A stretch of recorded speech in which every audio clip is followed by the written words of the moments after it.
சீதா ராம ராம ரா, இப்படி ராம ராம மரா மரா மரா மரான்னு சொல்ல சொல்ல சொல்ல ராமா ராமா ராமா ராமா ராமான்னு வந்துட்டு அவரை சுற்றி கரையான் புத்து மண் அப்படியே கிருத்து. இந்த சான்ஸ்கிரிட்டில் கரையான் புத்து வால்மீகி அந்த மாதிரி எதை அண்ணன் அந்த கரையான் புத்து வந்துட்டு அவருக்கு ஞானமும் வந்து பாவம் கரைஞ்சது, ஞானம் பெருகித்து. கரையான் புத்து ஒரு மழையில் கரைஞ்சி அவர் வெளியிலே வரும் பொழுது ரத்னாகரன் அப்படிங்கிற ஒரு வேடன் வால்மீகி அப்படின்னு சொல்லி வசத்தியான ஒரு பெரிய மகா மகரிஷி மாதிரி வெளியில் வந்த. மாறியது நெஞ்சம், மாற்றியது ஸ்ரீ ராமச்சந்திர பிரபு தான். என்ன நம்ம ராமநாமத்துக்கு மகிமைன்னா நன்மையும் செல்வமும் நாளும் நல்குமே, திண்மையும் பாவமும் சிதைந்து தேயுமே, ஜென்மமும் மரணமும் இன்றி தீருமே, இம்மையே ராமா ராமா ராமா என்ற இரண்டெழுத்தினாள்.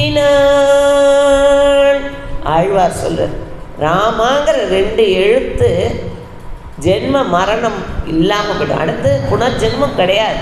அப்படி இருக்கக்கூடிய அந்த நாமத்தை இன்னைக்கு ராமாயணம் எங்கே வேணால் நடக்கட்டுமே, நீங்கள் எப்படி சுற்றி பார்த்தாலும் என்ன வருது? தசரதனுக்கு 4 குழந்தைகள், அப்புறம் ராமர் சீதையை கல்யாணம் பண்ணிட்டார், அயோத்தியை விட்டு போயிட்டார், கைகேயி வரம் வாங்கிட்டா, போர் பண்ண, அது இது அப்படியே தான் வருது ராமச்சரித்திரம். மாற்றம் இல்லையே, சின்ன சின்ன துணைக்கதைகள் தவிர மாற்றம் இல்லை. ஆனால் எங்கே ராமாயணம் போனாலும் நம்ம போய் கேட்குறோமே. இந்த ராமாயணம் அப்படி ஒரு மூலக்கா இருக்கிறது நம்ம வால்மீகி அவர்கள் அருளி கொடுத்த அந்த ராமாயணம் தான் மூலம். அதுக்கப்புறம் தான் துளசிதாசர், கம்பர் அவரெல்லாம் வந்தது. நம்ம எப்போவுமே பார்த்தேன்னா ஒரு பொறை ஏறிட்டுன்னு வச்சுக்கோங்களேன், சாப்பிடும்போது அப்படின்னா உடனே என்ன சொல்லுவோம்? ஐயோ ஊரில் எங்கள் அத்தை நினைக்கிறா அப்படின்னு தலையை தட்டிப்போம். இல்லைன்னா எங்கள் அண்ணா நினைக்கிறான், பொங்கல் டைம் ஆகிடுச்சுன்னா ஏதோ கனவுக்கு அனுப்புவான் போல இருக்குன்ட்டு அது வேறு நினைப்போம். ஆனால் எப்போவுமே இனிமே பொறையேறிச்சுன்னா என் ராம அங்கே நினைக்கிறான் அயோத்தியில், என்னடா இன்னும் வரலையே, பட்டரவாக்கத்துலேயே உட்காந்துட்டுருக்கேன் இந்த குழந்தை. பன்றையபுரத்தில் நினைப்பார் பாண்டுரங்க, ஐயோ இந்த குழந்தைகள்லாம் இத்தனை பேர் வந்தாலே, அந்த உஷாவை மட்டும் கூட்டிகிட்டு போகாமல் போயிட்டாலே, சரி அந்த பொண்ணு வரத்துக்கு கூட்டிகிட்டு போகிறதுக்கு வாழ்கிட்டெல்லாம் சொல்லுவோம் அப்படின்னு சொல்லிட்டு அந்த பண்டரிநாதன் நினைப்போம். அதனால் இனிமே யாராவது பொறையேறிச்சுன்னா உண்மையாகவே உங்களுக்கு எந்த பெருமாளை சேவிக்கணும்னு நினைக்கிறீங்களோ அந்த பெருமாள் தான் உங்களை நினைக்கிறான்னு நீங்கள் நினச்சி இன்னையிலிருந்து அவன் நினைக்கிறாய். தேக சம்பந்தமாக வரக்கூடிய எந்த உறவும் உறவு கிடையாது. இதை நான் எல்லா உபன்யாசத்துலையும் சொல்லுவேன், எல்லா கிளாஸ்லையும் சொல்லுவேன். என் மேலே கோவப்பட்டால் கூட பரவாயில்ல, தேக சம்பந்தத்தில் வரக்கூடிய உறவுகளை நம்ம பேணணும், கொண்டாடணும், எல்லாம் பண்ணணும். ஆனால் பகவானை 2ஆம் பட்சமாக வச்சுட்டு இந்த உறவுகளை முதல் பட்சமாக வச்சு கொண்டாடக்கூடாது. அதை எப்போவுமே கிடையாது. முதல் உறவு நமக்கு எல்லாமே நம்ம பகவான் தான். இப்போ அடுத்தது, இப்போ வால்மீகி அந்த மாதிரியா என்ன பண்ண, ரத்னாகரன் இருந்தவர் வால்மீகியாக வெளியில் வந்துட்டு. அடுத்தது பார்த்திங்கன்னா நம்ம அன்னமாச்சாரியார், அன்னமையா, எவ்வளவு கீர்த்தனைகள், எவ்வளவு பிரம்மமொக்கடே பர பிரம்மமொக்கடே பர பிரம்மமொக்கடே பர பிரம்மமொக்கடே. இன்னைக்கு பட்டி தொட்டி எல்லாம் நம்ம பாடின்னு இருக்கோம். அந்த புண்ணியமா ஒருத்தர் அழகாக ஒரு படத்தை எடுத்துக்கிட்டார். அந்த அன்னமாச்சாரியார்ங்கிற முதல்லலாம் அப்படியெல்லாம் பக்தி எல்லாம் கிடையாது. வேங்கடமுடையான் மேலெல்லாம் பக்தி கிடையாது. அவன் மாமா பொண்ணுங்க 2 பேர், அந்த பொண்ணுங்க மேலே தான் அவருக்கு அசாதாரண ஆசை, காதல், மோகம் எல்லாம். எப்பேற்பட்ட மோகம் கேட்டேன்னா, இந்த ஒரு கொடை பிடிச்சிட்டு எங்கள் ஊரில் சொல்லுவாள், எங்கள் ஸ்ரீரங்கத்தில் உறங்காவிழின்னு சொல்லிட்டு ஒருத்தர் இருக்கா. அவள் அவர் ஒய்ஃபை கண் அவளுக்கு அழகாக இருக்கும். அந்த கண்ணை பாதுகாக்கணும்னு சொல்லிட்டு கொடையை இப்படி பிடிச்சிட்டு அவன் முன்னால் இவர் பின்னால் அப்படியே நடந்து வருவாராம். ராமானுஜர் ஒரு தடவை பார்த்துட்டு, என்னது பெருமாள் அங்கே வந்துட்டுருக்க, இந்த பிராமணன் இப்படி நடந்துட்டுருக்கார் இந்த ஆள் அப்படின்னு நினச்சிட்டு இருந்தேன்னு அவள் சொன்னாலாம். அவள் ஒய்ஃபு கண்ணில் அந்த வெயிலே படக்கக்கூடாது. அப்போ ரங்கநாதர் ராமானுஜர் என்ன பண்ண, ஏன் சுவாமி இப்படி வரையில, உங்களுக்கு இது அசிங்கமாக இல்லையா? இல்லை, என் மனைவியுடைய விழி அவ்வளோ அழகானது, அந்த விழிக்கு இணையாக உலகத்தில் எங்கேயுமே அழகு கிடையாது, அதனால் அதை நான் பாதுகாக்கிறேன்னு. சரி, இதை விட அழகாக ஒரு விழியை உனக்கு காமிச்சிட்டேன்னா நீ என்ன பண்ணுறேன்னு கேட்டேன். நான் அதற்கு அடிமையாகிறேன் அப்படின்னாராம். உடனே சரி கடகடன் கையை பிடிச்சுட்டாராம். ஒரு கை கடகடன்னு இழுத்துட்டு போனாராம். எங்கே? ரங்கநாதர் சந்நிதி கூட்டின்னு போனாராம். அங்கே போய் அந்த ரங்கநாதர்கிட்ட நிற்க வச்சாராம். பாருங்க, எங்கள் ரங்கநாதனுடைய நீண்ட பெரிய வாய கண்கள் என்னை பேதமை செய்தனவே. அவ்வளோ பெரிய கண்ணு ரங்கநாதருக்கு. அவ்வளோதான். இந்த உரங்காவளி தாசன் என்ன பண்ணாராம், சுவாமி நீ சொன்னது கரெக்ட், இதை விட அழகான விழி வாழ்க்கையில் நான் பார்த்தது இல்லை. இந்த நேத்திரம் விட பெருமாள் நேத்திரங்கிறதுக்கு ஈக்குவலாக வேறு எதையாவது யார்தாவது சொல்ல முடியுமா? பார்த்ததில்லை. ஆனால் நான் சொன்ன வார்த்தையை மீற மாட்டேன், அடிமையாக இருக்கேன். ஆனால் யாருக்கு? ரங்கனுக்கு இல்லை. அந்த ரங்கனை காமிச்சு கொடுத்த ராமான் உங்கள் உடையவர், உங்களுக்கு நான் அடிமைன்னு கடைசி வரைக்கும் அவர் கூட இருந்தாராம்.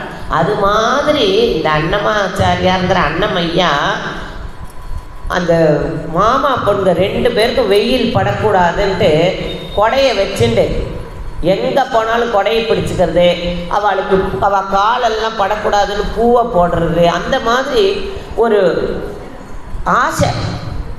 அழிய போகிற தேகத்து மேலே அவ்வளவு ஒரு ஆசை, காதல். அது மாதிரி பண்ணிட்டு இருக்க. வேங்கடமுடையான் விடுவாரா சும்மா? அவரை தடுத்தாட்கொள்ளணும்னு சொல்லிட்டு தானே ஒரு வைதிகனாக போய் அப்படி ஒரு இடித்து அவரை அப்படியே அழைச்சின்னு வேங்கடமுடையான் கிட்ட காமிச்சா அப்படியே சரணாகதி அடைஞ்சிட்டார் அன்னமாச்சாரி. அவ்வளோதான். அதுக்கப்புறம் அவர் எழுதின கீர்த்தனைகள், அவர் எழுதின பாடல்கள் இன்றைக்கும் அவளுடைய தலைமுறைகள் எல்லாம் இருக்குது. அதே போல் நம்ம துளசிதாசர் ரொம்ப ஒரு பெண் பித்தராக இருந்தார். அவள் அம்மா என்ன பண்ண, அம்மாவும் அப்பாவும் சரி இப்படி இருக்காளேன்னு ஒரு கல்யாணத்தை பண்ணி வச்சான். கல்யாணம் பண்ணி வந்துட்டேன்னா ரொம்ப பொண்டாட்டிக்கு இப்போ எந்நேரமும் நின்னா நடந்தா உக்காந்தா அவளுக்கு பணிவிட செஞ்சுட்டே இருக்கார். அவருக்கு அருமையான உத்தியோகம், அந்த ராஜா கிட்ட உத்தியோகம். அதை விட்டுட்டு இந்த மாதிரி பண்ணிகிட்டே இருக்கானேன்னு அவன் அம்மா என்ன சொன்னால், ஒரு நாள் இவன் துளசிதாசர் ஆஃபீஸுக்கு போயிருக்கும்போது அவள் மாட்டு பொண்ணுக்கிட்ட, நீ உங்கள் அம்மாவத்துக்கு போமா, தயவுசெய்து கொஞ்ச நாள் அங்கே இரு, இவன் முதல்ல வேலையை பார்க்கணும் அப்படின்னார். இவர் ஆஃபீஸ் வேலை விட்டுட்டு வரும்போது எங்கம்மா பார்த்தா மனைவி எங்கன்னா, இல்லைடா அவளை கொஞ்ச நாள் அம்மாவத்துக்கு அனுப்பிச்சிருக்கேன்னா. அவ்வளோதான். தடன்னு அந்த மழையில் ஓடுற துளசிதாசர் ஓடுற. அப்படி ஓடும்போது பார்த்தீங்கன்னா பிரவாகமாக மழை, என்ன பண்ணுறதுன்னு தெரியல, பிரவாகமாக இருக்குது. பார்த்தா ஏதோ கட்டை மாதிரி வருது, கட்டையை பிடிச்சுட்டேன் போகிறேன். அங்கே போய் இறங்கினா மேலே உப்பரிக்கு மேலே ஒய்ஃபோட ரூமில் லைட்டு எரியுது சின்னதாக. இங்கேருந்து கூப்பிட்டு பார்க்குறாரு, அவளுக்கு காது கேட்கல. உடனே வழ ஒரு பெரிய கயிறு தொங்குறது, அந்த கயிறை பிடிச்சிட்டு வழுக்கி விழுகிறது. மழை வரலையா, மேலே போய் தொப்புன்னு குதிக்கிறேன். அவர் ஒய்ஃபை பார்க்குறாரு, பார் நான் எப்படி இறங்கினேன் தெரியுமா, ஒரே மழையில் நான் அப்படி வந்தேன் இப்படி வந்தேன்னு சொல்லிட்டு சொல்கிறேன். மழையிலே வந்தேலா அப்படின்னு சொல்லிட்டு வெளியில் கயிறே கிடையாது எங்கள் காற்றுல அப்படின்னு சொல்லிட்டு பார்த்தா அது ஒரு பெரிய மலைப்பாம்பு. அடப்பாவி மனுஷா, அழிய போகிற இந்த தேகத்துக்காக இவ்வளவு ஆர்ப்பாட்டம் பண்ணி பாம்பு எது கயிறு எதுன்னு தெரியாமல் ஓடி வந்தேன். அப்போ நீ எதை பிடிச்சிட்டு வந்தேன்னு சொல்கிற, வா காமின்னு சொல்லிட்டு போனால் அது ஒரு பிணம். ஒரு பொணத்தை பிடிச்சிக்கிண்டு ஒரு மலை பாம்பை பிடிச்சிட்டு இந்த சரீர இச்சை இவ்வளவு தூரம் உன்னை பண்ணுறதேன்னு சொல்லி இந்த விஷயத்தில் இந்த ஒரு வைராக்கியத்தை நீ பகவான்கிட்ட வச்சேன்னா அது எப்படி இருக்கும், ஆனந்தமாக இருக்குமே. வாழ்க்கையில் இவ்வளவு நாள் வேஸ்ட் பண்ணிட்டியேன்னு சொல்லும்போது டக்குன்னு ஒரு பொறி. இப்போ நம்மளுக்கெல்லாம் இப்படி யாராவது சொல்கிறோன்னா டபக்குன்னு பொறி தட்டும். ஆற்றுக்கு போனோன்னே சுத்தமாக மறந்துடும். என்ன சொன்னோன்னு கேட்டால் கண்டிப்பாக தெரியாது. அவள்லாம் ஞானிகள். அதுவும் தவிர பகவான் அவளையெல்லாம் எப்போ எடுத்துக்கணும்னு நினைக்கிறானோ அப்போ எடுத்துப்பான். அப்போ கரெக்டாக அந்த ஒரு சொல்லில் மனசு அப்படியே ஒரு வைப்ரேஷன் ஆகி ஒய்ஃப் காலில் சட்டால்னு விழுந்து சேவிச்சு, நீயே என் ஞான குரு தெரிஞ்சுன்னுட்டேன், இனிமேல் பகவான் நாம சிந்தனை தவிர வேற கிடையாதுன்னு சொல்லி ஓடி வரார். அதுக்கப்புறம் ஆஞ்சநேயரை சந்திக்கிறார். அதுக்கப்புறம் ராமச்சரித்திரம் எழுதுறார். அந்த பக்கம்லாம் பார்த்திங்கன்னா துளசிதாசருடைய ராமச்சரித்திரம் தான் ரொம்ப ஃபேமஸ். ஸோ மாறியது நெஞ்சம், மாற்றியது யாரு? ராமச்சந்திர பிரபு. ஏன்னா இவர் சொல்வார், ஆழ்வார் சொல்வார், பொன்னை கொண்டு உரைகள் மீது நிறமிழ உரைத்தார் போல். நம்ம ஒரு தங்கத்தை கொண்டு போய் தட்டாங்கிட்ட கூட அவர்கிட்ட ஆச்சாரிக்கிட்ட கொடுத்தோம்னா அதை இப்படி உரசி பார்ப்பார். உரசி பார்த்து அது தங்கம் அப்படின்றத கண்டுபிடிப்பார். பொன்னை கொண்டு உரைகள் மீது நிறமிழ உரைத்தார் போல் உன்னை கொண்டு என் ஞாபகம்பால் மாற்றின்றி உரைத்து கொண்டேன். ஆழ்வார் பாசுரம். உன்னை நான் என்ன பண்ணிட்டேன், என்னோட நாக்கால நன்னா நான் இது பண்ணிட்டேன், எழுதிட்டேன். எப்படி எழுதினேன்? உன்னை கொண்டு என்னுள் வைத்தேன். உன்னை என்ன பண்ணிட்டேன், எனக்குள்ள வச்சுட்டேன். என்னையும் உன்னிலிட்டேன். என்னையும் நான் என்ன பண்ணிட்டேன், உங்ககிட்ட கொடுத்துட்டேன். என்னப்பா என்னுருடி கேஷா என்னுயிர் காவலனே அப்படின்னு சொல்லிட்டு ஆழ்வார்களுடைய பாசம். அது மாதிரி நாம் அவனை பிடிச்சிக்கணும். அவனை நம்ம கிட்ட வரா மாதிரி நம்ம வச்சுக்கணும். ஒரு நிமிஷம்.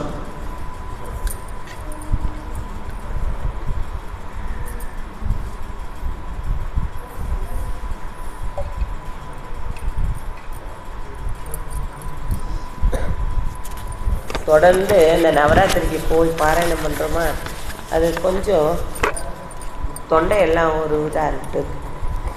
சரி, இது இப்போ இது 2 வைணவமாக சொல்லிட்டோம். ராமர் தான் பண்ணிட்டாருன்ட்டு. அடுத்தது பார்த்தேன்னா இந்திர லோகத்தில் குபேரன் யாருன்னு உங்களுக்கு தெரியும், செல்வத்துக்கெல்லாம் அதிபதி. அவர் ஒரு நாள் பூலோகத்துக்கு வந்தார். காவிரி பூம்பட்டினம் அந்த இடத்துல அப்படியே நடந்துட்டுருக்கார். அப்படி நடந்துட்டு இருக்கும் பொழுது அங்கே நிறைய சோலைகள்லாம் இருக்கும். அப்போது இனி எப்பொழுது நெடிய வயல்கள் என்னரும் பெரும் நாடு, கனியும் கிழங்கும் தானியங்களும் கணக்கின்றி தரும் நாடு, இது கணக்கின்றி தரும் நாடு, நித்தம் கணக்கின்றி தரும் நாடு.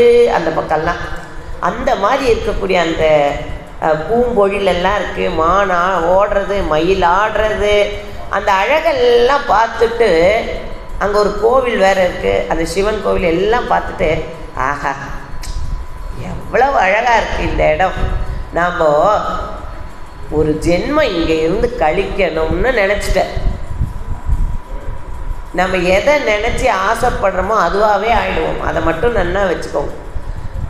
நிறைய சத்விஷயம் கற்றுக்கணும், நிறைய பாடணும், நிறைய பெருமாளுக்கு நாமா சொல்லணும்னு நினச்சோமே ஆனால் அதுவே ஆகும். இதை விட்டுட்டு நம்ம வேறு சிந்தனையானால் அதுவாகவும் ஆகிடுவோம். நாம் என்ன நினைக்கிறோமோ அதுவாகவே ஆகிடும். அப்படி அந்த குபேரன் அவ்வளவு செல்வத்துக்கு அதிபதியாக இருந்து கூட இந்த பூலோகத்தில் ஒரு ஜென்மா இருந்தால் எப்படி இருக்கும்னு நினச்சார். அவ்வளோதான். பெருமாள் பார்த்த சிவன் ஒரு ஜென்மா இங்கே கழிச்சுட்டே நீ வாடாப்பான்னு சொல்லி அனுப்பிச்சி விட்டுட்டார். அவர் சிவனே என் கமலாம்பிகை அப்படிங்கிற வாளுக்கு ஸ்வேதாரண்யன் இவர் பேர். என்ன பேர்? ஸ்வேதாரண்யன். செல்வ செழிப்பை பற்றி சொல்லணும்னா, அவள் வீடு கதவு ஜன்னல் எல்லாமே வந்து வெள்ளியில் போட்டிருக்குமா. ஜன்னல் கதவு எல்லாமே. ஒரு நாள் ராஜா அந்த பக்கம் போகிறாராம். போகும்போது என்னது நம்மளை விட பணக்காரனாக இருக்கான் இவன். டக்குன்னு தேரை விட்டு இறங்கினாராம். நேராக கடகடன் போனாராம். அந்த ஸ்வேதாரண்யன் அவரை கூப்பிட்டாராம். இந்த மாதிரி நாளைக்கு நான் இந்த பக்கம் வருவேன், இந்த ஜன்னல் கதவு இதெல்லாம் வெள்ளியில் இருக்கக்கூடாது அப்படின்னு கண்டிஷன் போட்டுட்டு போயிட்டாராம். சரி பிரபு அப்படின்ட்டு. மறுநாள் அதே ராஜா அங்கே வந்துருக்க எல்லா கதவும் ஜன்னலும் தங்கத்தில் போட்டிருக்குதான். ராஜா உடனே நடிக்க போயிட்டான். போய் கேட்குறான், நான் நேற்று உங்ககிட்ட என்ன சொன்னேன்? நீங்கள் சொன்னது தானே செய்தேன். நேற்று என்ன சொன்னீங்க? இங்கே இந்த கதவு ஜன்னல்லாம் வெள்ளியில் இருக்கக்கூடாதுன்னு சொன்னீங்க. அதனால் நான் வெள்ளி எல்லாம் எடுத்துட்டேன், தங்கத்தில் போட்டிருக்கேன் அப்படின்னு. எதுக்கு இந்த வார்த்தைன்னா, அப்போ எவ்வளோ பெரிய செல்வந்தர் அவர் அப்படிங்கிறதுக்காக இந்த ஒரு வார்த்தை.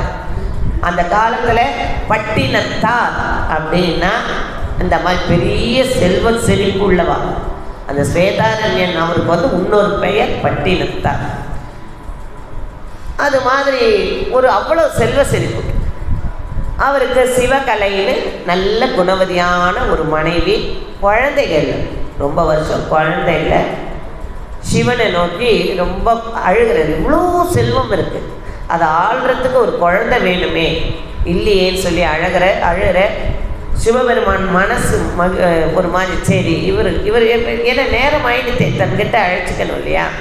அதனால் சிவசர்வர் அப்படிங்கிற ஒரு பிராமணர்கிட்ட கனவுல தோணி, இந்த பாருங்க உனக்கு இன்னைக்கு ஒரு குழந்தை உன் கையில் கிடைக்கும், அதை எடுத்துகிட்டு போய் நேராக நான் கொடுத்ததா கனவுல சொன்னேன் சுவாமின்னு சொல்லி பட்டினத்தார்கிட்ட சேர்த்துருங்கோங்கிற. சரின்னு சொல்லிட்டு அதே போல் கொண்டு போய் கொடுத்துட்டா. சிவபிரசாதம் அப்படிங்கிறதுனால நன்னா அந்த குழந்தைக்கு மருதவாணன் அப்படிங்கிற ஒரு அழகான பேரை வச்சு வளர்த்துட்டு வரா. ஒரு குறிப்பிட்ட வயசானோன்னு இப்போ எப்படி அப்படியே ஒரு உண்டான தொழில் அவ செய்வா இல்லையா. இப்போ அரசியலில் இருக்கவா அவள் குழந்தைகள் எல்லாம் அரசியலுக்கு கொண்டு வருவாள். நகை நட்டு செய்கிறவா அவள் குழந்தைகள் எல்லாம் அப்படி. அந்த மாதிரி ஒவ்வொருத்தரும் அவருடைய குலத்தொழிலை செய்வா இல்லையா. அது மாதிரி மருதவாணனை கூப்பிட்டு நிறைய செல்வமெல்லாம் கொடுத்து இதெல்லாம் கொடுத்து மிளகு சீரகம் அது மாதிரி எல்லாம் வாங்கிட்டு வா அப்படின்னு சொல்லி வியாபாரத்துக்காக அனுப்புகிறான். அப்படி அனுப்பும் பொழுது அனுப்பி பல நாள் ஆகிட்டு குழந்தை வரணும் ஏக்கமாக இருக்குது அப்பாவுக்கும் அம்மாவுக்கும். அப்போது எல்லோரும் வந்த உடனே அந்த குழந்தைங்க கூடையே நிறைய குழந்தைங்க போயிருக்கு. அந்த குழந்தைகள்லாம் வந்து பட்டினத்தார்கிட்ட உங்கள் நாங்கள் நிறைய எல்லாத்தையும் பண்ணி பொருள் ஈட்டின்னு வந்திருக்கோம், ஆனால் மருதவாணன் மட்டும் வெறும் வரட்டியாக வாங்கியிருக்கான். வரட்டின்னா இந்த காலத்தில் குழந்தைகளுக்கு தெரிய போகிறதில்ல, இன்னும் கொஞ்சம் நாளில் வரட்டி இந்த சாணியில் செய்கிற நம்ம இதில் செய்கிற மாதிரி அதெல்லாம் வாங்கிட்டு வந்திருக்கான் அப்படின்னு சொன்னோன்னே சரி பார்க்கலான்னு மூட்டை மூட்டையாக வரட்டி வந்துட்டுருக்கு. வந்தோடனே வாடா குழந்தை வந்துட்டியா, அப்பா மட்டும்தான் வந்தோடனே என்ன ஏது எங்கே நீங்கள் ஒரு வேலை கிடச்சிட்டுன்னு சொல்லுங்களேன். அம்மா என்ன பண்ணுவா, எப்படிடா நல்லா கேன்டீன் இருக்கா, அம்மா கவலை தான் இருக்கும். கேன்டீன் இருக்கா, சாப்பிட்றதுக்கெல்லாம் வசதி இருக்குமா அப்படி கேட்பா. அப்பா மட்டும்தான் என்ன சம்பளம் முதல்ல அதை கேட்பான். அது மாதிரி அப்பாக்களுடைய எண்ணம் வேறு, அம்மாவுடைய எண்ணங்கள் வேறு.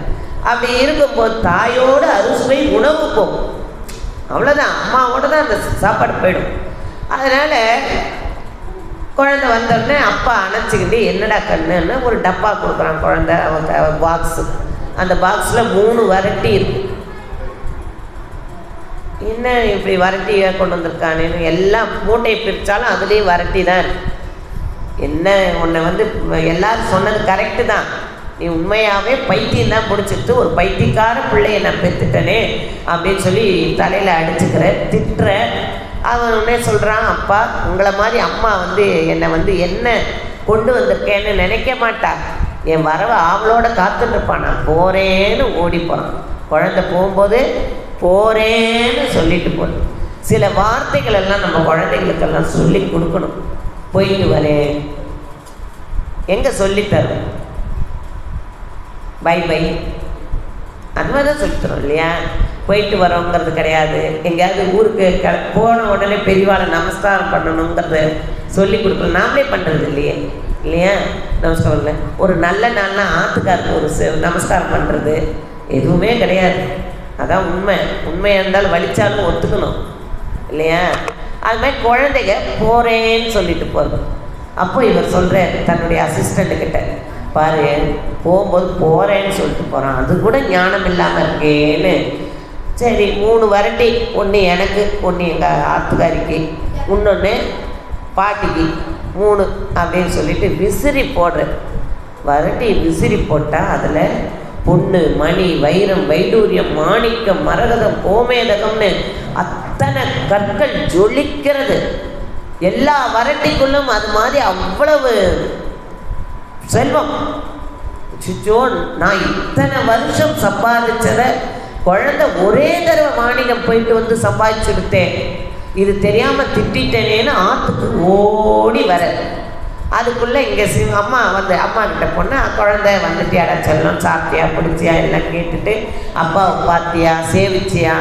செஞ்சம்மா, ஆனால் அப்பா உன்ன மாதிரி இல்லை, இது மாதிரி நான் என்னை திட்டி அனுப்பிச்சிட்டேன், நீங்கள் அப்பா வந்தால் இந்த டப்பாவை கொடுன்னு சொல்லி ஒரு சின்ன பேழை, இதை கொடுத்துரு, இதில் ஒரு ஓலை இருக்குது, இதையும் கொடுத்துரு அப்படின்னு சொல்லிவிட்டு நான் போயிட்டு வரேன். போயிட்டு இவர் வந்த உடனே, எங்கே மருதவாணன் எங்கே, இந்த மாதிரி நான் குழந்தைய திட்டேன் அப்படின்னு. ஆமாங்க, இது ரொம்ப வருத்தப்பட்டான், இந்தாங்க உங்களுக்கு இந்த ஒரு டப்பாவை கொடுத்தான் அப்படின்னு சொல்லிட்டு கொடுக்குற. அந்த டப்பாவை எடுத்து பார்த்தா அதில் ஒரு காது அருந்த ஊசி. காது அருந்த ஊசின்னா என்ன, அதில் எதுவும் பிரயோஜனம் இல்லை. ஊசிக்கு அந்த காது இருந்தால் தானே நூல் கோக்கலாம், ஏதாவது தைக்கலாம். அந்த ஒரு ஊசி, அதில் ஒரு வச்சனம், ஒரு அந்த ஓலையில், காதருந்த ஊசியும் வாராதே காணும் கடை வழிக்கே. வாழ்க்கையில் ஒருத்தரும் நம்ம வந்து தெரிஞ்சுக்க வேண்டிய ஒரு வரி அது. காதருந்த ஊசியும் வாராதே காணும் கடை வழிக்கே. ஊசி கூட நம்ம கூட கடைசி வரைக்கும் வராது. இதை கேட்ட அடுத்த க்ஷணம், அடுத்த நொடி இந்த வார்த்தை அவர் மனசில் போய் ஒரு 10 தடவை காதருந்த ஊசியும் வாராதே காணும் கடைவழிக்கேன்னு சொல்லி சொல்லி சொல்லி டக்குன்னு ஞானம் வந்து ஒரு க்ஷணத்தில் தங்கத்திலேயே கதவு போட்டவர், தங்கத்திலேயே ஜன்னல் போட்டவர், கோடி கோடி கோடி கோடியாக சம்பாதிச்சவர், ஒரு க்ஷணத்தில் அத்தனையும் விட்டுட்டு ஒரே ஒரு துண்டை மட்டும் இடுப்பில் கட்டிட்ட பட்டினத்தார் அப்படின்ற ஒரு திருநாமத்துக்குரியவர் எல்லாத்தையும் மறந்துட்டு சிவநாமத்தை சொல்லிட்டு கட கட கட கட கடன்னு இறங்கிட்டார். தெருவில் நடந்துட்டு எல்லாரும் பின்தொடர்றா. அக்காக்காரி சொல்கிறா, ஐயோ டே நீ இப்படியெல்லாம் போகாதடா, எங்களுக்கு அவமானம்டா. ஒன்றும் சொல்லலை. மாறியது நெஞ்சம், மாற்றியது யாரு? யாரு? சாட்சாத் சிவபெருமான். இப்போ நம்மக்கிட்ட ஒருத்தர் வந்து நம்மளுக்கு தெரியாதா, காதருந்து மூசியும் வாராதே காணும் கடை வழிக்கே, இப்போ நான் சொல்லிட்டேன், உடனே நம்மளுக்கு ஞானம் வந்து ஆற்றுக்கு போன உடனே அத்தனை சொத்தையும் ஏதாவது சுவாமிக்கு எழுதி வச்சுருவோமா? சொல்லுங்க, எழுதி வைப்போமா?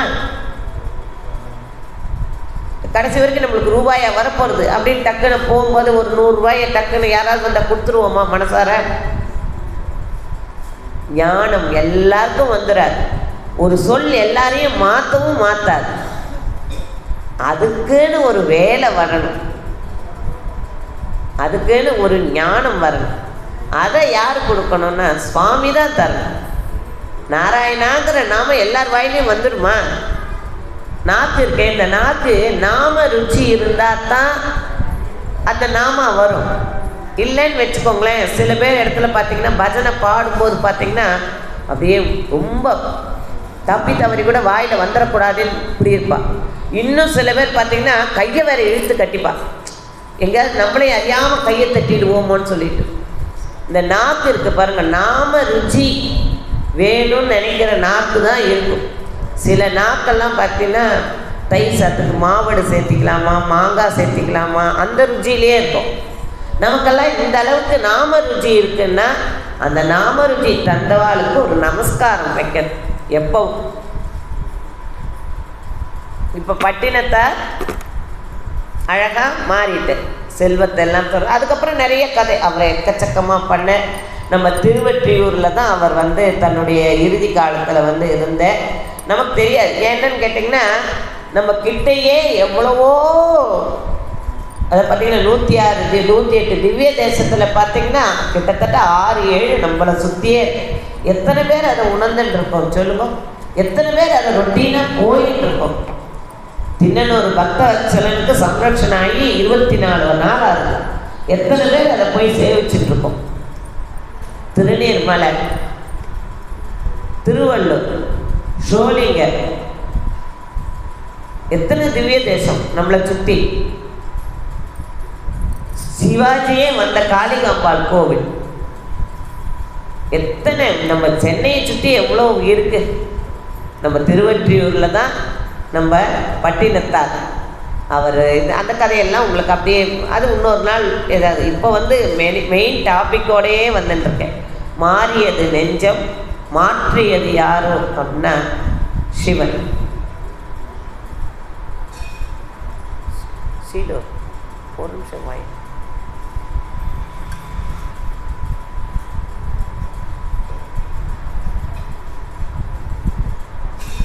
ஒரு 2 நிமிஷம். ஓம்னா சிவாய் ஒரு 2 நிமிஷம் பாருங்க. 2 நான் தண்ணி கேட்டு அவளும் சொல்லட்டும். ஓம் நம சிவாய சிவாய நம ஓம் சிவாய நம ஓம் நம சிவாய ஓம் நம சிவாய சிவாய நம ஓம் நம சிவாய சிவாய நம ஓம் சிவாய நம ஓம் நம சிவாய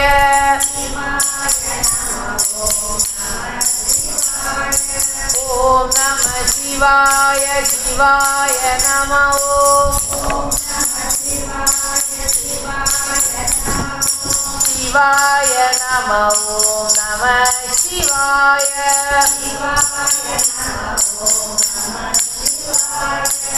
ஓம் நம சிவாய சிவாய நம ஓம் சிவாய நம ஓம் நம சிவாய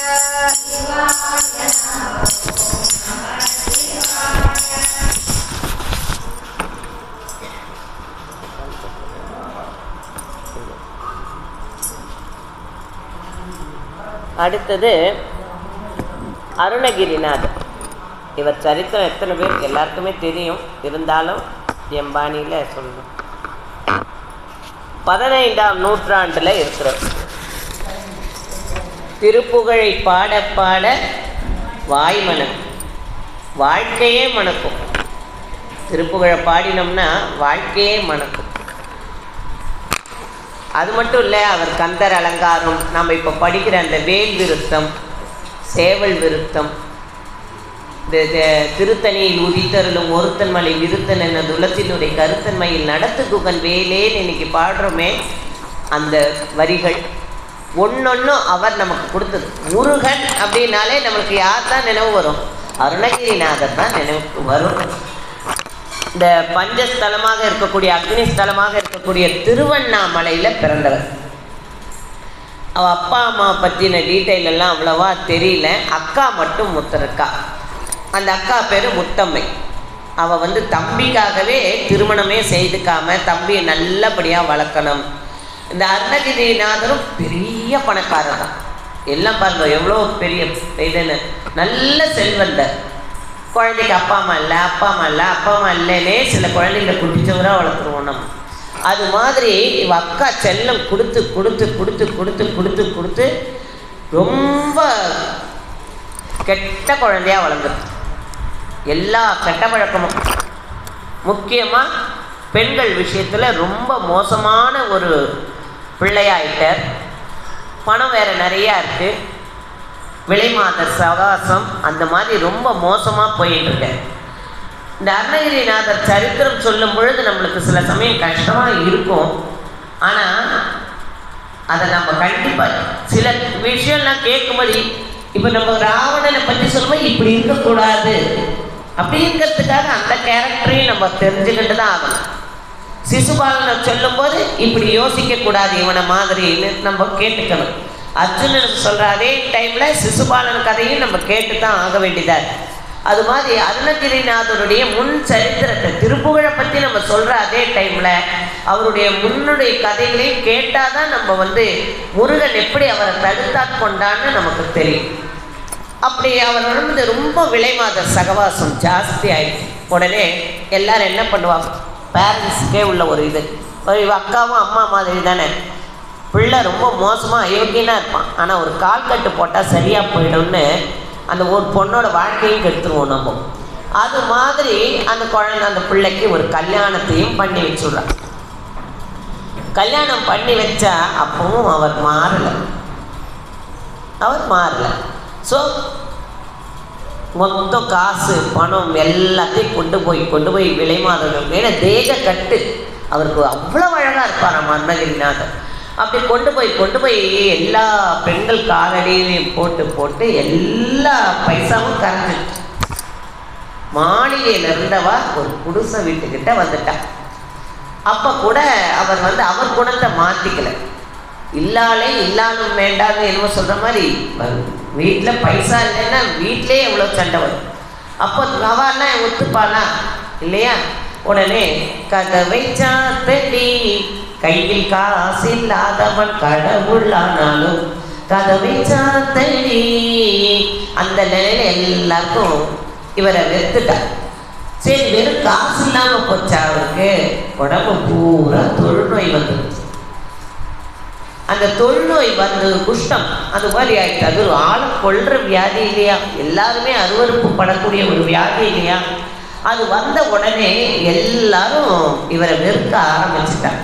அக்கா வெறுக்க முடியுமா, அவன் கூட பிறந்தவளாச்சு. ஒரு நாள் அவருக்கு ரொம்ப ஒரு சரீர இச்சை ஆயிடுச்சு, தாங்க முடியல. போய் ஒரு வீட்டையும் போய் கதவை தட்டுறார். எல்லாரும் சிச்சி ஓடிப்போ அப்படின்னு சொல்லி விரட்டி துரத்தி அடிக்கிறார். அவர் மனைவி சுத்தமாக அவரை கிட்டையே வரக்கூட சத்தியம் பண்ணிவிட்டார் அவன் முதல்ல. அப்போ இவர் படுற அந்த துன்பம், செத்து போறேங்கிற, நான் போய் சாக போறேன் அக்கா அப்படின்னு. பைசா கொடுத்தா கூட யாரும் வர்றதுக்கு ரெடியாக இல்லை. அந்த மாதிரி சாக போறேன் போது அவ அக்கா என்ன பண்ணிட்டா, மன விரக்தியால, தம்பி நல்லா தம்பி, உனக்கு தேவை ஒரு உடம்பு சரீரம் தானே, நானும் பேர் தானே, என் சரீரத்தை நீ பயன்படுத்தி போடா, நீ படுற கஷ்டத்தை என்னால் தாங்க முடியலடா தம்பின்னு சொன்ன அடுத்த நிமிஷம் அருணகிரிநாதர் சாஷ்டாங்க நமஸ்காரம் வச்சு, என்னை தாய் போல வளர்த்த அக்கா ஒவ்வாயிலிருந்து இந்த மாதிரி ஒரு கேவலமான வார்த்தையை வாங்குற அளவுக்கு நான் நடந்துட்டேனே, இனிமே நான் வாழ்வதில் அர்த்தமே இல்லைன்னு சொல்லிட்டு ஓடுற, திருவண்ணாமலை மேல ஓடி போய் அப்படி ஓடும்போது வழியில ஒரு வயசானவர் தடுத்து, ஏண்டா பாவி இப்படி போயிட்டு இருக்கேன், நான் என் உயிரை மாற்றிக்க போறேன் அப்படின்னு சொன்னோம்னே, உயிரை மாற்றிக்கிறது மகா பாவம் இல்லையாடா?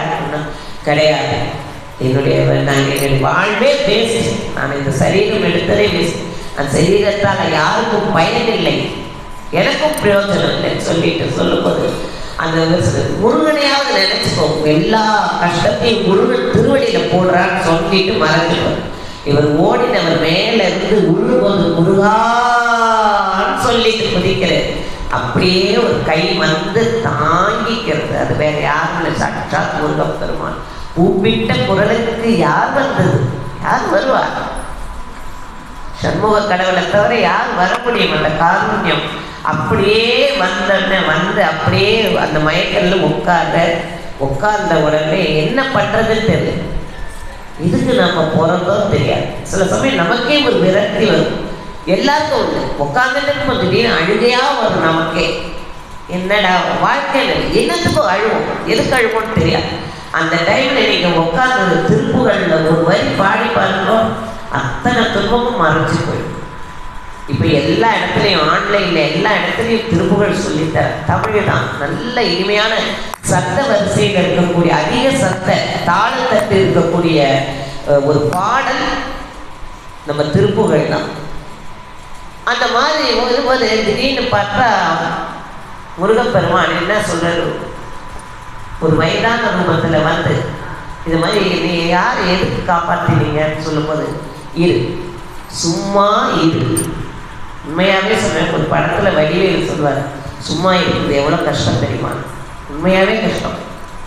சும்மா இருன்ற ஒரு வார்த்தைக்கு பேசாமல் உட்கார்ந்தா எத்தனை, 1 வருஷம் 2 வருஷம் இல்லை, 12 வருஷம் 12 வருஷம் வெறும் சும்மா இருங்கிற அந்த ஒரு வார்த்தைக்கு 12 வருஷம் அப்படியே தியானத்தில் இருந்த ஞானம் ஏற ஏற ஏற ஏற வியாதி போயிட்டு முன்னை விட அதிக தேஜமயமாக ஆயிட்டார் அருணகிரிநாதர். அப்படி இறந்த பொழுது அப்போ சொல்கிறேன், முருகன் கனவுல வந்து நீ வந்து பாடு, முத்து முத்தா பாடு, நீ பாடுறதுக்குன்னே பிறந்தவன், நீ பாடுன்னு சொன்ன உடனே அங்கே இருந்து தான் முருகர் பாடினது தான் இப்போ நாம் வந்து எல்லாருமே வந்து ரொம்ப நம்மளுக்கு பிடிச்ச அந்த பாட்டு. முத்தை தருவத்தி திருநகையத்திக்கிரை சக்தி தரவன முத்தை கொருவித்து குருவர என போதும் தெரிஞ்சவ கூட பாடலாம்.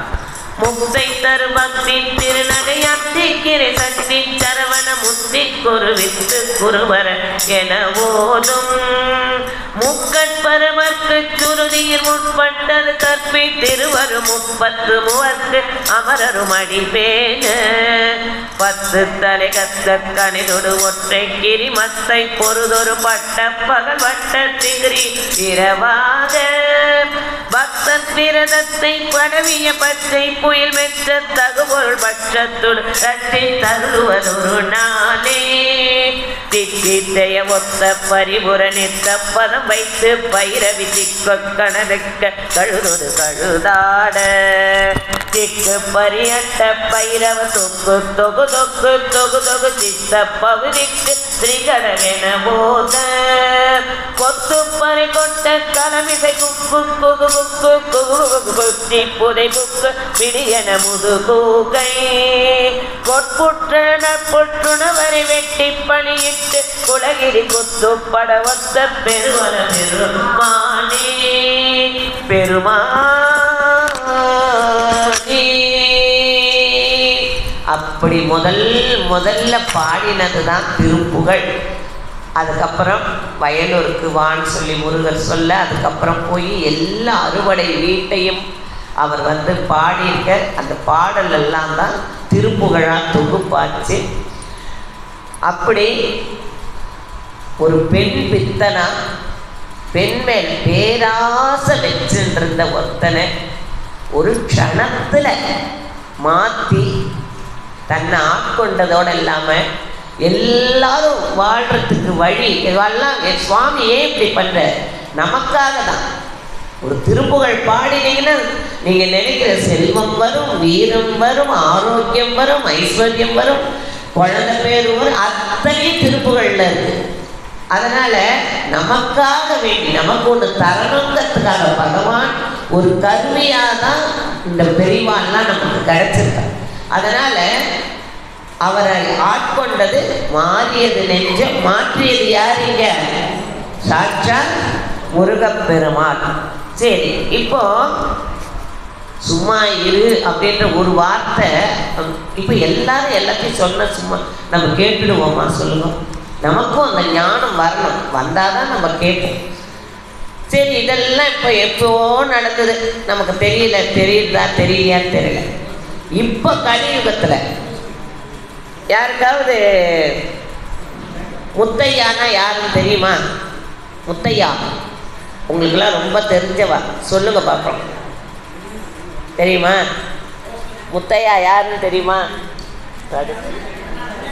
கவிஞர் கண்ணதாசன். கவிஞர் கண்ணதாசன் இயற்பெயர் முத்தையா. அவரெல்லாம் முதல்லலாம் சுவாமி துவேஷினா அப்படி ஒரு துவேஷி. பேனர் எல்லாம் கட்டிட்டு தூக்கின்னு போவார் கடவுள் இல்லை அப்படின்னு சொல்லிட்டு. அது எக்ஸ்பெஷலி காஞ்சிபுரம் மகா பெரிவா மடத்துக்கு எதிர்காப்புல தான் ஸ்பீச். அவர் நல்லா பேசுவார்ட்டு அவரை தான் போடுவார். கடவுள் இல்லைன்னு அவ்வளோ மோசமான நாத்திகவாதி அவர். அப்படி எல்லாம் அவர் வந்து அந்த மாதிரி இதெல்லாம் போட்டு கடவுள் இல்லை அப்படியெல்லாம் சொல்லுவார். அப்படி ஒரு தடவை இந்த மாதிரிலாம் பண்ணிவிட்டு அவர் ஏதோ ஒரு இதுக்காக காரில் போகும்போது ஒரு ஆக்சிடெண்ட் ஆகிடுச்சு அவர். இதெல்லாம் நடந்தது. ஆரூர் தாஸ்ன்னு உங்களுக்கு தெரியும், பெரிய ஒரு படமெல்லாம் தயாரித்தது. அவர் சொன்னது. அப்படி ஆக்சிடெண்ட் ஆன போது அவர் கொண்டு போய் ஹாஸ்பிட்டலில் சேர்த்துருக்கா. சேர்த்த உடனே ரொம்ப சீரியஸ் கண்டிஷன் கேஸு, இவருக்கு இனிமேல் பிழைக்கிறது கஷ்டங்கிற ரேஞ்ச் ஆகிடுது. இந்த ஆரூர் தாஸுக்கு ஒரு மனசில் ஒரு வருத்தம் கூட இருக்கார் இல்லையா. அதனால் அவர் என்ன பண்ணார், இவர் ஒருவேளை காஞ்சி மகா பெரிவால இது மாதிரி துவேஷம் பண்ணார் இல்லையா, அதனால தான் இப்படி ஆகிட்டோன்னு ஒரு உறுத்தல் வந்துடுது. டக டக டகன்னு ஓடி வந்து மகா பெரிவா காஞ்சிபுரத்தில் வந்து சேவிக்கிறார். அவர் அன்னைக்கு மௌனம் இருக்கும், அவர் பேச மாட்டார் இல்லையா. டக்குன்னு இவ்வளவு விபூதி எடுத்து கொடுத்து போட்டேன் இப்போ அப்படின்ட்டு அதை கொண்டு போய் கண்ணதாசன் நெட்டில் இடுறதுக்கு பயம். ஏன்னா அவரே அந்த மாதிரி ஏந்தப்புறம் கத்த போகிறானேன்னு சொல்லிட்டு நாமளே பாருங்களேன், நம்ம எதாவது நம்ம குழந்தைங்களுக்கு எதாவது இப்போ இந்த காலத்து குழந்தைங்க, அந்த காலத்துலலாம் என்னென்னா ஏதாவது குழந்தைக்கு மொட்டை போடுறோம் அது மாதிரிலாம் வேண்டிப்போம். இந்த காலத்தில் அப்படியெல்லாம் நம்மளுக்கு வேணால் மொட்டை போடுறோம் அது மாதிரி வேண்டிக்கலாமே தவிர குழந்தைக்கு மொட்டை போடுறேன், குழந்தைக்கு துலாபாரம் கூட்டிகிட்டு வரேன், அந்த மாதிரியெல்லாம் நம்ம தைரியமாக இல்லை. நீங்கள் சொல்லுங்கள், எல்லாம் பேரம் பேட்டி எடுத்தவா தானே சொல்லுங்கள். எனக்கு அந்த சக்தியெல்லாம் இல்லை, உங்களுக்கு இருக்கான்னு தெரியாது. நம்ம பேரம் பேத்திக்கே இங்கே கூட்டின்னு வரேன் அங்கே கூட்டின்னு வரேன்னு ஏதாவது வேண்டிக்க முடியுமான்னா நான் வரேன்னு வேண்டிக்கலாம். உண்மையாகவே அது நிஜமான விஷயம் சொல்கிறேன். உண்மை எல்லா இடத்துலையும் அப்படி தான் இருக்கும், இல்லை எங்காத்துல தான் இருக்கான்னு தெரியாது. அது மாதிரி விபூதி கொண்டு போய் டப்புன்னு இட்டு விட்டுட்டேன். அவனுக்கு நினைவில்லாத, கண்ணதாசனுக்கு நினைவில்லாத போதே இட்டு விட்டுட்டேன்.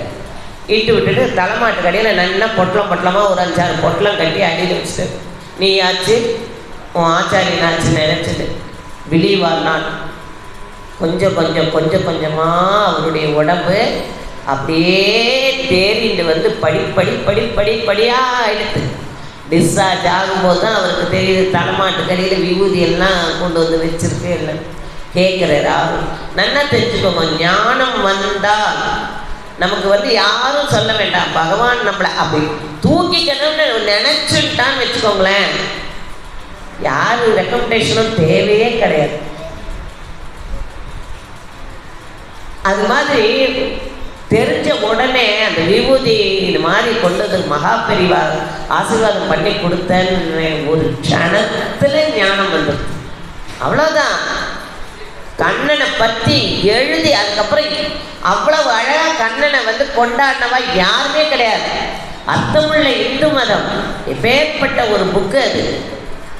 முத்தையா என்ன அவர் பேரே தெரியல பாருங்க நமக்கு. கண்ணதாசனா ஆயிட்டு அவர் என்ன பண்ண, கண்ணதாசனா ஆயிட்டு. மாறியது நெஞ்சம், மாற்றியது யாரு? சாட்சாத் மகா பெரிவா. மடமையை போக்கும் குரு பீட்டம், திடமான ஞானம் தரும் பீட்டம், நடமாடும் தெய்வமா குரு பீட்டம், நடமாடும் தெய்வமா குரு பீட்டம், நமது காஞ்சி ஜெகத்குரு பீட்டம், காஞ்சி மாநகர் போக வேண்டும், காருண்யமூர்த்தியை காண வேண்டும். ஜெய ஜெய சங்கர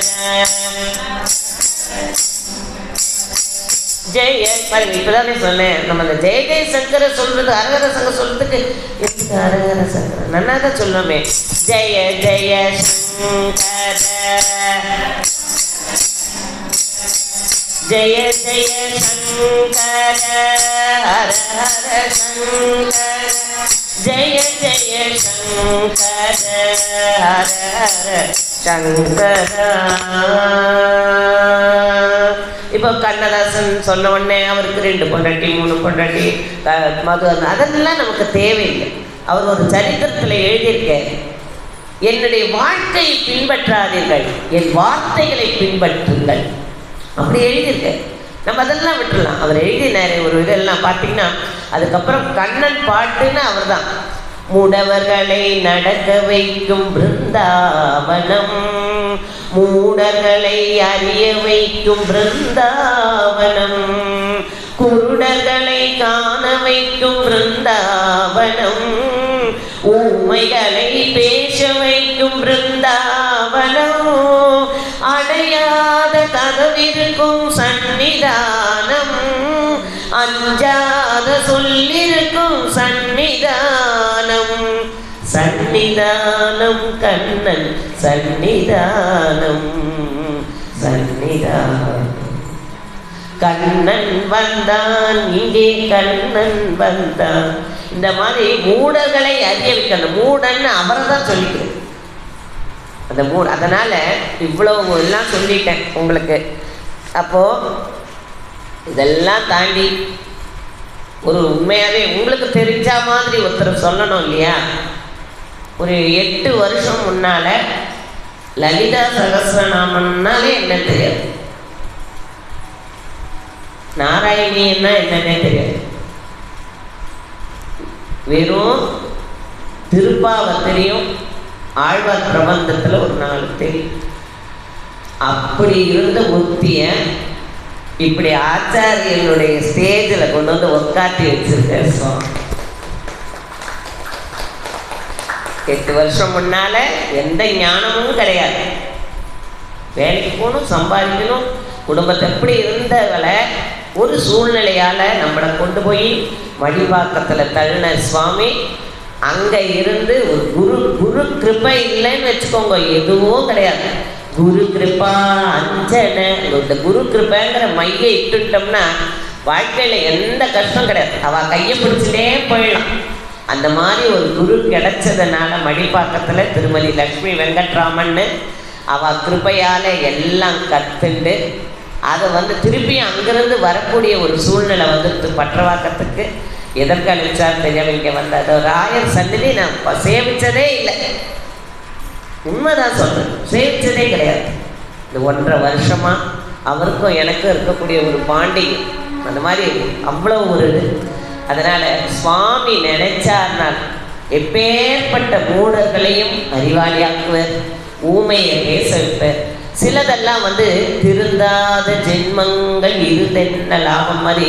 இப்போ இவன் இரண்யகசிபு திருந்தல், சிசுபாலன் தின்னார், அவெல்லாம் முடியலை. ஆனால் நமக்கு ஒரு ஆப்பர்ச்சுனிட்டி கிடைக்கும் பொழுது நாம் அதை பிடிச்சிக்கணும். அதனால் எந்த குழந்தைகளையுமே தயவு செய்து நம்ம வாயால் இதுக்கு உருப்படாது, இதுக்கு தேரவே தேராது, ஐயோ அது துஷ்ட, இந்த வார்த்தைகளை பயன்படுத்தாதீங்கோ. நம்ம பயன்படுத்துறது இல்லாமல் இன்னொருத்தர்கிட்ட வேற பேசணும். அந்த பார்த்து குழந்தை தானே, ஐயோ அது தேரவே தேராதுப்பா நம்ம சொல்லுவோம், தேரவே தேராது, அவோ ஐயோ அதை வச்சுட்டு அப்படின்னு சொல்லாதீங்கோ. எந்த டைமில் சுவாமி எப்போ யாரை அறிவாளியாக கொண்டு வருவான்னு நமக்கு தெரியவே தெரியாது. அதுக்கு பொதுவாக நம்ம எப்படி வேண்டிக்கணும், கிருஷ்ணா எப்படி ஒரு அன்னமாச்சாரியாரா ஒரு குழந்தை உருவாக்கினோம், எப்படி ஒரு பட்டினத்தாரா ஒருத்தரை கொண்டு வந்தியோ, அது மாதிரி இந்த குழந்தை ஏதோ ஒரு விஷயத்துல நல்லா முன்னுக்கு கொண்டு வந்துடுடாப்பா கிருஷ்ணான்னு நம்ம ப்ரேயர் பண்ணிக்கலாமே தவிர மறந்தும் யாரையும் எப்பொழுதும், அதுவும் குழந்தைகளை எந்த விஷயத்துலையும் இது தேராது, உருப்படியாகாது, கூட்ட கேசு இந்த வார்த்தைகளை எல்லாம் நாம் பயன்படுத்தவே கூடாது. அவ்வளோதான். இதே போல் பார்த்தீங்கன்னா புனிதவதி யாருங்கிறவ ஒரே நிமிஷத்தில் கணவனே காலில் விழுந்தவுடனே காரைக்கால் அம்மையாராக மாறினா அதெல்லாம் சரித்திரம் இருக்குது. விப்ர நாராயணன்னு பேர் கொண்டவர் ஒரு நிமிஷத்தில் தொண்டரடி கொடியாழ்வாராக மாறி நம்ம இன்னைக்கு சொல்கிற இந்த புரட்டாசி மாதம் மார்கழி மாதமெல்லாம் சொல்கிற பள்ளி எழுச்சி அவர் சொன்னது தான். அது மாதிரி பகவான் எப்பொழுதுமே இருந்தாலும் என்னவாக இருந்தாலும் நம்மளை எப்போ ஆட்கொள்வான்னு நமக்கே தெரியாது. நமக்கு தேவை அவனுடைய சரணாகதி மட்டும்தான் சொல்கிறோம். அதனால் விஞ்ஞானத்துக்கு அப்பாற்பட்டது மெய்ஞானம். அதனால் தெய்வத்தால் ஆகாதுங்கிறதுலாம் கிடையாது. தெய்வத்தால் ஆகாதுன்னா எப்போவுமே ஆகாது. தெய்வம் நினச்சாதான் ஆகுங்கிறது என்னோட இது. நம்ம ஸ்லோகம் அவ்வளோ பெரிய பவரானது. ஒவ்வொரு ஸ்லோகத்துக்கும் ஒரு ஒரு ஒரு பெரிய மதிப்பும் அதுக்கு ஒரு வேல்யூவும் இருக்குது. அதனால் அதை எல்லாமும் நம்ம கற்றுக்கிண்டு இந்த உரையை நான் நிறைவு செய்கிறேன். திரும்பவும் சொல்கிறேன், என்னுடைய உரையில் ஏதாவது பிழை இருந்ததுனால் அது என் குற்றமே அன்று வேறொன்றும் இல்லை. நிறைவு என்று நீங்கள் கருதினால் அது என் குருநாதர் கிருபையை தவிர வேறு எதுவும் கிடையாது. ராதே கிருஷ்ணா. ஒரு பாட்டு எப்பவும் போல பாடி நான் நிறைவு செய்கிறேன்.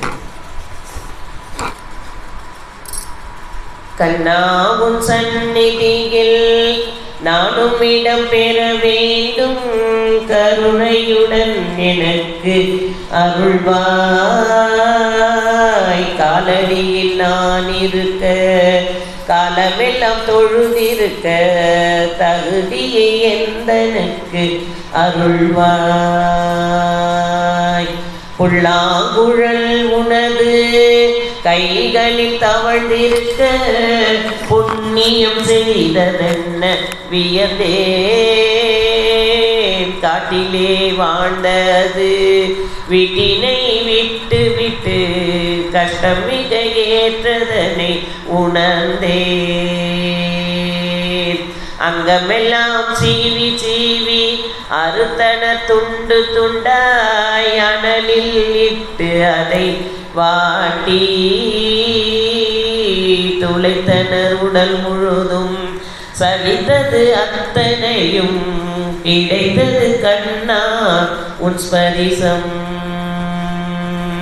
உதுபத்தி எறிவதென்ன, அதற்கு தகுதி என்ன, உணர்ந்திட நானும் கொஞ்சம் விழைந்தேன். தன்னையே அழித்து கொண்டு தருவது நறுமணத்தை, தியாகமே தகுதி என்று உணர்ந்தேன்.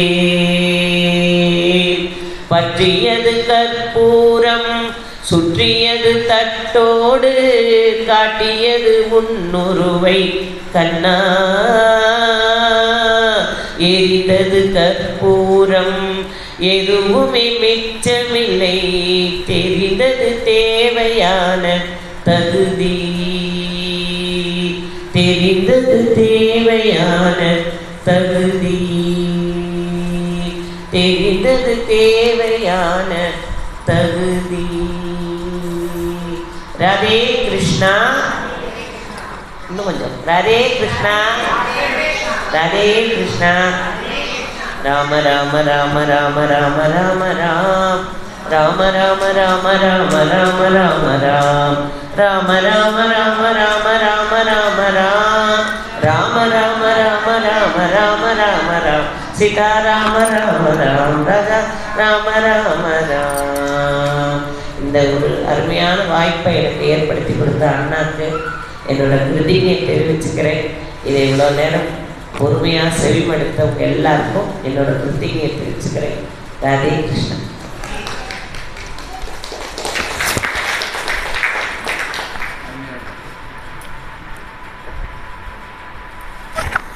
இந்த இதை பற்றி ஒரு 2 வார்த்தை, ஆனால் குருவாக ஒரு வார்த்தை சொல்லுங்கன்னு ஏதோ ஒரு 2 வார்த்தை சொல்லு.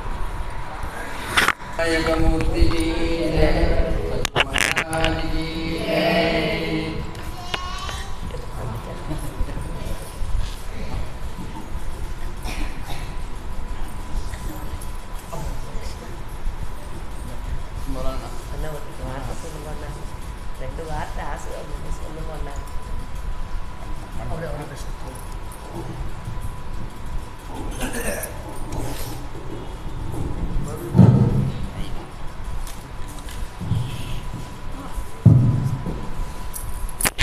சத்குரு மகாராஜி நவராத்திரி மகோத்சவத்தில் ஒரு அருமையான சிறப்பான சொற்பொழிவு நிகழ்ச்சி நம்ம உபன்யாச உபநிதி அவர்கள் ஸ்ரீமதி உஷாராஜி அவருடைய சிறப்பான நிகழ்ச்சி எமது நிர்வாகத்திற்காக அணிந்தளித்துக் கொண்டிருக்கிறோம். எளிய விஷயங்களை ரொம்ப அற்புதமாக வழங்கியிருக்கிறார்கள். இதுபோல் நிறைய ப்ரோக்ராம் நம்ம மடத்தில் பண்ணணுன்ற பிரார்த்தனையோடு ராயருடைய பிரசாதத்தை வழங்குகின்றோம். ராயர் மேலே ஒரே ஒரு பாட்டு.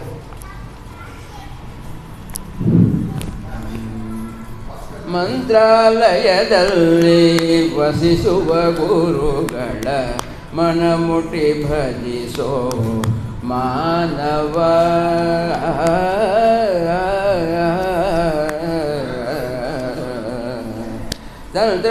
ತಂತ್ರವುಳ್ಳಿಲ್ಲದ ಬಹರಿಯ ಬದಕೆ ಯಂತ್ರ ಕಟ್ಟಿದರಿಗೆ ಪಾಪ ಬಿಸಾದಕ್ಕೆ ಮಂತ್ರಾಲಯದಲ್ಲಿ ವಸಿಸುವ ಗುರುಗಳ ಮನಮುಟಿ ಭಜಿಸೋ ಮಾನವ ರಾಯಂದು ನೋಡಿದರೆ ರಕ್ಷಣೆ ಮಾಡುವ ರಾಯಂದು ನೋಡಿದರೆ ರಕ್ಷಣೆ ಮಾಡುವ ಗಾಯನಲು ಘನ ಪಾಪಹರ ವೇಯನಲು ವ್ಯಾಧಿ ನಾಶನ ಮಾಡುವ ವೇಯನಲು ವ್ಯಾಧಿ ನಾಶನ ಮಾಡುವ ಇಂದ್ರ ಎಂದರೆ ದ್ರವ್ಯ ಲಾಭವು ನಿಶ್ಚಯ ಇಂದ್ರ ಎಂದರೆ ದ್ರವ್ಯ ಲಾಭವು ನಿಶ್ಚಯ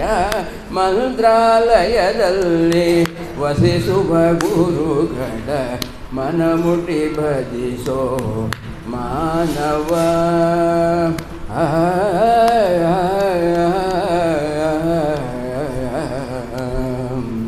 ರಾಘವೇಂದ್ರ ರಾಘವೇಂದ್ರ ರಾಘವೇಂದ್ರ ಪಾಗಿ ಮಾಂ ಗುರು ರಾಘವೇಂದ್ರ ರಾಘವೇಂದ್ರ ರಾಘವೇಂದ್ರ ರಕ್ಷ ಮಾಂ ಗುರು ರಾಘವೇಂದ್ರ ರಾಘವೇಂದ್ರ ರಕ್ಷ ಮಾಂ ರಾಘವೇಂದ್ರ ರಾಘವೇಂದ್ರ ರಾಘವೇಂದ್ರ ಪಾಗಿ ಮಾಂ ರಾಘವೇಂದ್ರ ರಾಘವೇಂದ್ರ ರಾಘವೇಂದ್ರ ಗುರು ರಾಘವೇಂದ್ರ ರಾಘವೇಂದ್ರ ರಾಘವೇಂದ್ರ ರಕ್ಷ ಮಾಂ ಗುರು ರಾಘವೇಂದ್ರ ರಾಘವೇಂದ್ರ ರಾಘವೇಂದ್ರ ರಾಘವೇಂದ್ರ ಪಾಗಿ ಮಾಂ ರಾಘವೇಂದ್ರ ಪಾಗಿ ಮಾಂ ರಾಘವೇಂದ್ರ ಪಾಗಿ ಮಾಂ ರಾಘವೇಂದ್ರ ರಾಘವೇಂದ್ರ ರಾಘವೇಂದ್ರ ಪಾಗಿ ಮಾಂ ರಾಘವೇಂದ್ರ ರಾಘವೇಂದ್ರ ಗುರು ರಾಘವೇಂದ್ರ ರಾಘವೇಂದ್ರ ರಾಘವೇಂದ್ರ ರಕ್ಷ ಮಾಂ ಗುರು ರಾಘವೇಂದ್ರ ರಾಘವೇಂದ್ರ ರಾಘವೇಂದ್ರ ಸಮಸ್ತ ಗುರುಮಂಡಲಿ ಕಿ ರಾಜಾಧಿರಾಜ ಗುರು ಸಾರ್ವ ಗೋವಿಂದ ಗೋವಿಂದ.